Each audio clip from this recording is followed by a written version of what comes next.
Gagasan Pak Prabowo untuk kemungkinan memberi maaf kepada koruptor. Enak aja. Yang kau curi kau kembalikan.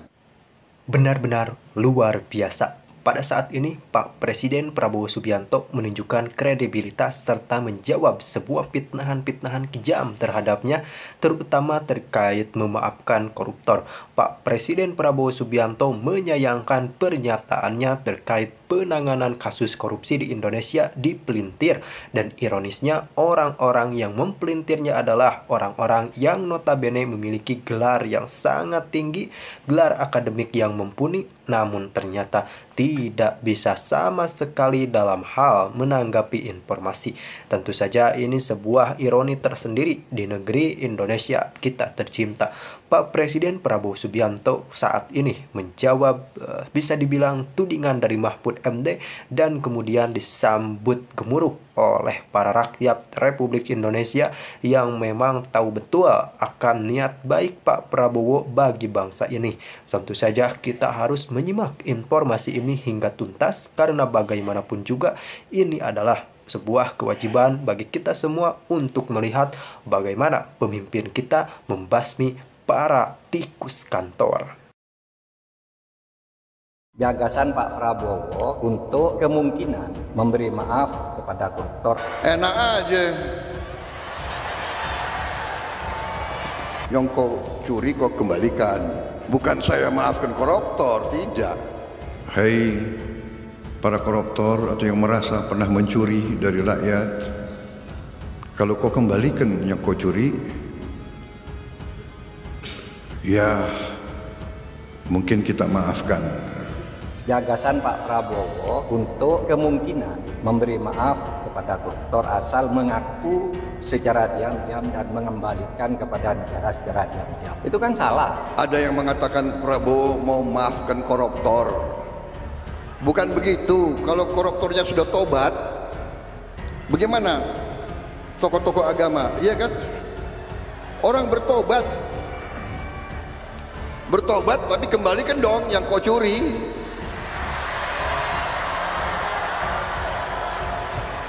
Enak aja.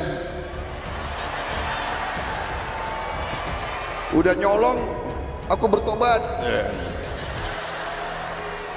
Yang kau curi kau kembalikan.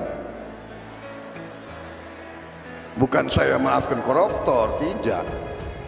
Saya mau sadarkan mereka yang sudah terlanjur dulu berbuat dosa, ya bertobatlah, itu kan ajaran agama. Bertobatlah, kasihan rakyat, kembalikan uang itu. Sebelum kita cari hartamu kemana, kita akan cari gitu.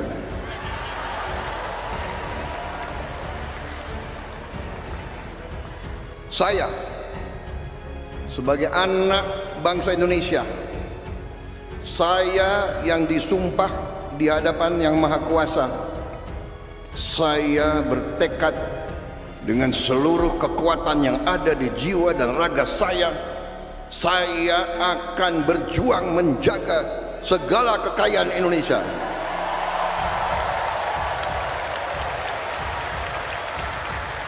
Saya katakan kepada semua pihak yang mau membela rakyat, yang mau menegakkan kebenaran, yang mau menegakkan hukum, yang mau menghilangkan manipulasi dan korupsi, ayo bersatu sama kita.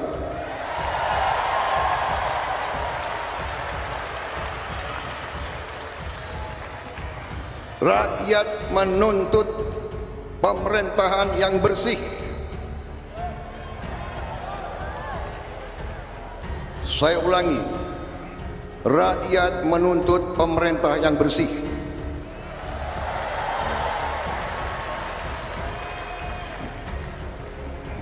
Saya dipilih oleh rakyat. Atas nama rakyat Indonesia, saya tegaskan semua aparat pemerintah Indonesia, bersihkan dirimu masing-masing.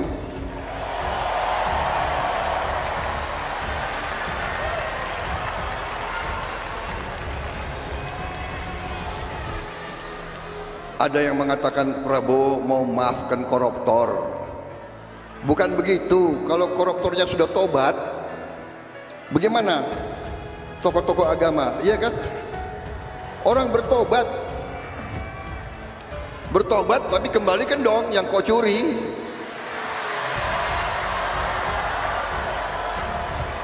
Enak aja.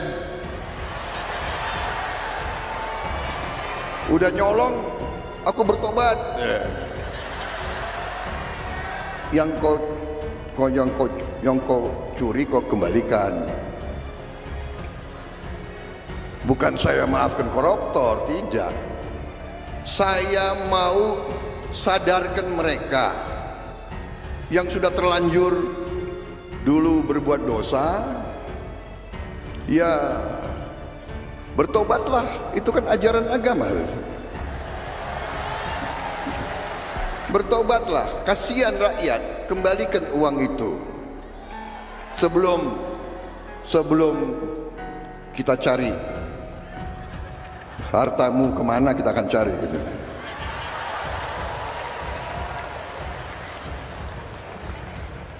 Gagasan Pak Prabowo untuk kemungkinan memberi maaf kepada koruptor asal mengaku secara diam-diam dan mengembalikan kepada negara secara diam-diam. Itu kan salah. Undang-undang korupsi tidak membenarkan itu, hukum pidana tidak membenarkan itu. Lalu menterinya mencari dalil pembenar, itu kan ada di undang-undang kejaksaan, denda damai. Denda damai itu hanya untuk tindak pidana ekonomi sesuai dengan undang-undang tentang bea cukai, undang-undang perpajakan, dan undang-undang kepabeanan. Nah, di situ kalau ada orang melanggar pajak atau bea cukai, itu tawar-menawar dulu.